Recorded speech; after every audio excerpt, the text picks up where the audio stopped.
Hey guys, good afternoon and welcome back to my channel. তোমাদের পৌষ পার্বণ কেমন কাটলো? আমার তো বেশ ভালো মন্দ খেয়েই কেটেছে।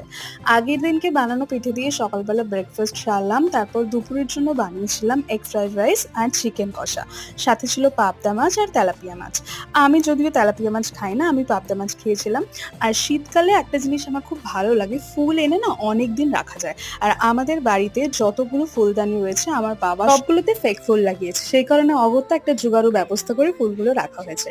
তারপর গিয়েছিলাম দিদি ভাইদের বাড়িতে একসাথে পৌষ পার্বণ সেলিব্রেট করতে। সবাই যাতে একসাথে বসে গল্প করে পিঠেটা বানানো হয়, সেই কারণে মাইমা রান্নাঘরে না বানিয়ে পাশে স্টোর রুমে উনুন বানিয়েছিল, যাতে সবাই মিলে একসাথে বসে আমরা গল্প করতে পারি।